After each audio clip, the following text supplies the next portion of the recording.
और बीच बीच में हर हर महादेव चिल्लाते जा रहे हैं। माताएं थोड़ा शांत बैठिए सभी लोग।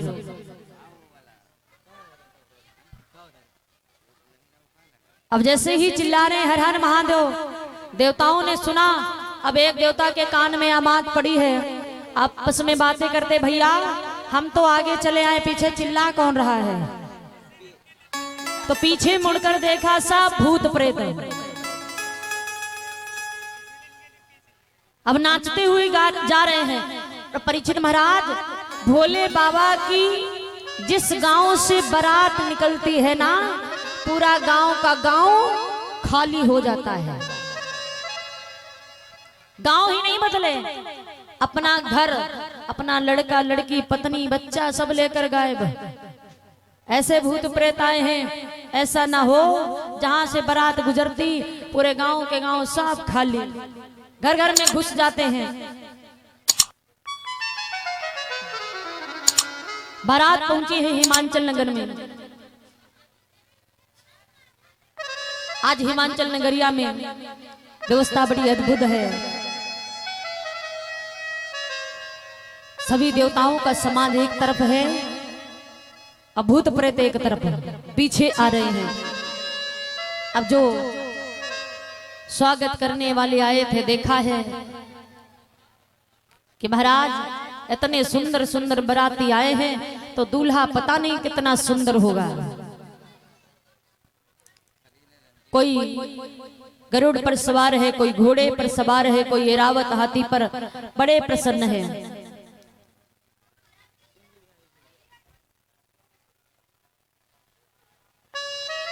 हिमाचल नगरिया के एक बूढ़े वृद्ध बाबा जी थे, दौड़कर भगवान श्री हरि के पास में पहुंचे, प्रणाम किया और कहते क्या आप ही दूल्हा होगा। भगवान कहते हम दूल्हा नहीं हैं। फिर दूल्हा पीछे आ रहा है, हम बाराती हैं, हम आगे आगे। बोले अच्छा। सभी नाच रहे हैं, सभी का सम्मान किया है। अब बारातियों का सम्मान कर रहे हैं, सभी के लिए स्वागत करने के लिए तरह तरह की सामग्री लाते हैं। और जैसे ही महाराज भोले बाबा की जो समाज थी भूत प्रेत, जैसे ही आए, अब भूत प्रेतों को जैसे ही जो सम्मान कर रहे थे, उनको देखने में बिजी हो गए। अब उनको देखते हैं तो सांस ऊपर के नीचे हो ही नहीं रही है। ऐसे भूत प्रेत आए हैं, हमें लगता है पूरे हिमाचल नगरिया को खा जाएंगे। अब देख रहे हैं, पूछ रहे हैं में दूल्हा कौन सा है। देख रहे हैं किसमें दूल्हा कौन सा है। भोले बाबा नंदी के ऊपर बैठे हैं। अब भोले बाबा नंदी के ऊपर बैठे हैं, सभी झूम रहे हैं। अब भोले बाबा का जो बाघांबर है कमर में लपेटे थे, और उसके ऊपर से काले काले नांग कस के बांध दिए। अब नांग बेचारे कर रहे हैं, सोच रहे हैं हम क्या करें, भोले बाबा की बारात बार बार थोड़ी नहीं होगी, ये मौका बार बार नहीं मिलेगा। जो कमर में सर्प लिपटे थे ना, वो भी झूमने लगे। अब खुल के अलग हो गए, बाघांबर अलग चला गया, भोले बाबा को पता ही नहीं है। ऐसे पहुंच गए। बारातियों ने देखा, भगवान नारायण कहते हैं गांव वालों से जो सम्मान कर रहे थे, महाराज आप लोग देख लो, वो जो बैल पर नंदी पर सवार है ना सामने। भोले बाबा भांग और पिए थे, बोले यही दूल्हा है। अब भोले बाबा की दशा देखी, आधे बेहोश आधे भाग पड़े बेचारे। और जब गांव में किसी की बारात आती है तो सबसे पहले छोटे छोटे बच्चे देखने जाते हैं, कोई की हो, घर वाले बाद में, बच्चे पहले पहुंच जाते हैं। और छोटे छोटे बच्चे पहुंचे हैं तो उसी समय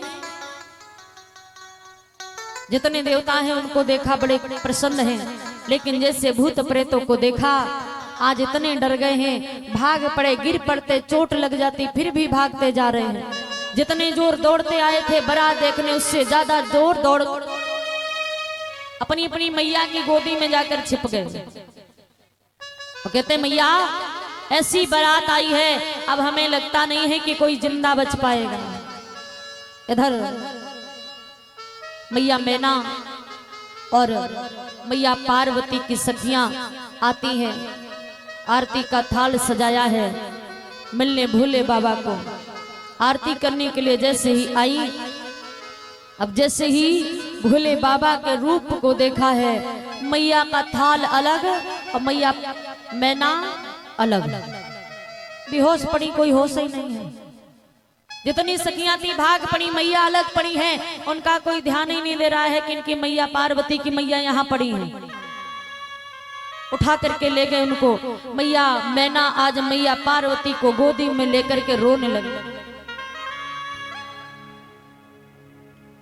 मैया कहती है महाराज, राजा हिमांचल से कि महाराज ये बारात वापस कर दो, हम अपनी बेटी का विवाह भोले बाबा के साथ में नहीं करेंगे। अरे ऐसा रूप है, हमारी बेटी इनके साथ में जीवन भर कैसे रह पाएगी। अब जैसे ये कहा, ये बात भगवान शंकर को पता चली है। भगवान शंकर जी आज बैठे हैं, देवताओं ने प्रार्थना की है तो भोले बाबा ने अपना रूप बदला है, बड़ा सुंदर रूप बनाया, कपूर के समान गोरे लग रहे हैं। अब जो भी उनको देखता है तो मोहित हो जाता, देखता ही रह जाता। द्वारे पर दूल्हा आया है, सम्मान किया है। जब भोले बाबा को नगर वासियों ने देखा, सभी बड़े प्रसन्न हैं, गौरा से सुंदर तो भोले बाबा लग रहे हैं। सम्मान किया है, सभी को भोजन कराया। अब भूत प्रेत पहले टूटे भोजन पर पहली बार खा रहे हैं ना। देवता एक लाइन में खड़े पीछे, अगर इनके बीच चले गए तो पता नहीं बच पाएंगे, नहीं बच पाएंगे। किसी के लंबे से दांत हैं, किसी का हाथी का सर लगा, एक सूंड से पकड़ के फेंक देंगे तो पता ही नहीं चलेगा कहां पहुंच गए। अब भूत प्रेतों ने सारा भोजन कर डाला, राजा हिमांचल परेशान है। तो भगवान भोले बाबा कहते आप चिंता मत करो, सभी का सम्मान किया है, जितनी रस्में थी पूर्ण हुई है। अब आया है महाराज कन्यादान का समय, भावरू पढ़ने का समय आया। तो आज जो महाराज पंडित जी विवाह करवा रहे थे ना, उन्होंने जवाब दिया भोले बाबा से कि महाराज हमारे यहाँ का ये नियम है, जो भी कोई दूल्हा आता है बारात को लेकर के आता है ना, उस दूल्हे को अपने 3 पीढ़ियों का नाम बताना पड़ता है। आप भी बता दो, विवाह करो, आराम से कैलाश पर्वत पर जाओ। अब जरा ये बताओ कि आपके पिता कौन है। अब भोले बाबा सोच रहे हमें खुद नहीं पता हमारे पिता कौन है। हाँ,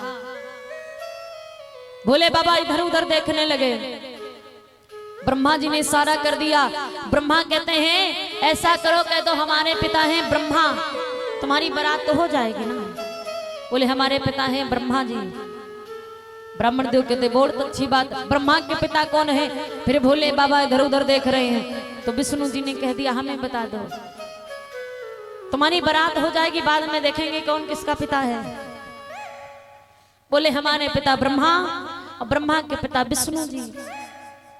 पंडित जी कहते हैं अब विष्णु जी के पिता कौन है, आखिरी नाम है बता दीजिए। भोले बाबा फिर इधर उधर देख रहे हैं। अब की बार किसी ने इशारा नहीं किया हमें बता दो। 5 मिनट हो गए, पंडित जी कहते जल्दी बताओ, कोई नहीं बोला।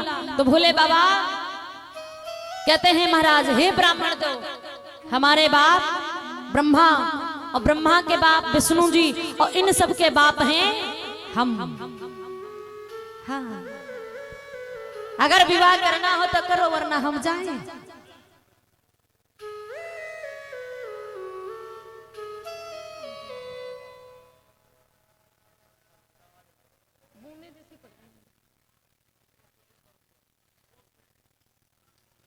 अब जैसे ये कहा तो आज कन्यादान हुआ है, भावरे पड़ी है, विदाई का समय आया। और कहते हैं कि महाराज जब राजा हिमांचल मैया मैना अपनी बेटी को समझाते हैं कि बेटी, मैया मैना कहती है करो सदा शंकर पद पूजा और नारी धर्म पति देव ना दूजा। नारियों का धर्म है पति की सेवा करना, उनके लिए वही सब कुछ है। तो जैसे ये कहा आज राजा हिमांचल मैया मैना कहती बेटी जिस प्रकार से इस कुल की मर्यादा को रखा है उसी प्रकार से उस कुल की मर्यादा को रखना। तुम यहाँ सबसे पहले भोजन करती थी, वहां सबसे बाद में भोजन करने को मिलेगा, और तुम वहां जाकर ऐसा व्यवहार करना कभी तुम्हारी कोई शिकायत ना आए।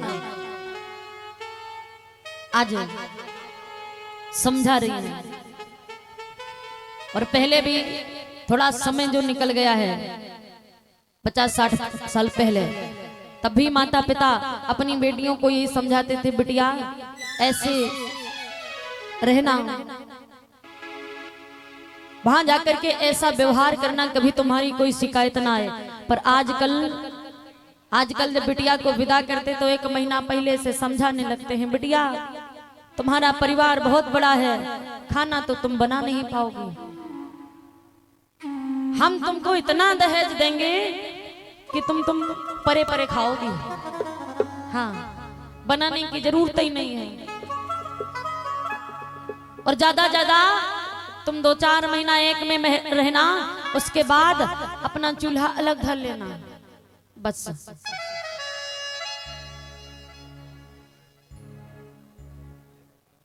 और अगर ज्यादा कोई लड़े तो क्या कहते हैं बिटिया को समझा कर कि भवानी, आजकल की माताएं मतलब ज्यादा नहीं समझाती, समझाती हैं 10-20% समझाती है, कहती बिटिया ससुराल जाना, अब कोई समझाती नहीं, कोई बिटिया ऐसी होती भी है, हाँ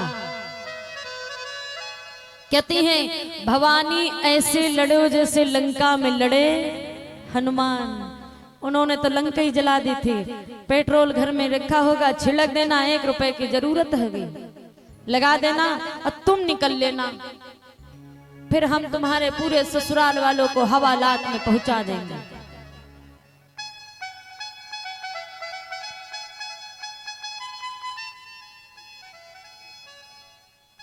पर कहते हैं महाराज, राजा कहते हैं बेटी आप जा तो रही हो, हम तुम्हें जल्दी बुला लेंगे। मैया को डोली में बिठाया। आज मैया पार्वती अपनी मैया मैना के गले लिपट कर रोने लगी, रो करके जवाब दिया है कि हे मैया। मैया से कहती है कि महाराज जब बेटी का विवाह होता है, जब बेटी का विवाह नहीं होता, अपने घर पे रहती माता पिता के पास में, बड़ी हो जाती तो कोई बात आती तो घर वाले क्या कहते हैं, ये तो पराई है, कहते हैं ना ये बिटिया पराई है, इसको पराए घर जाना है। ससुराल पहुंच गई, ससुराल में कोई बात आई तो ससुराल वाले कहते हैं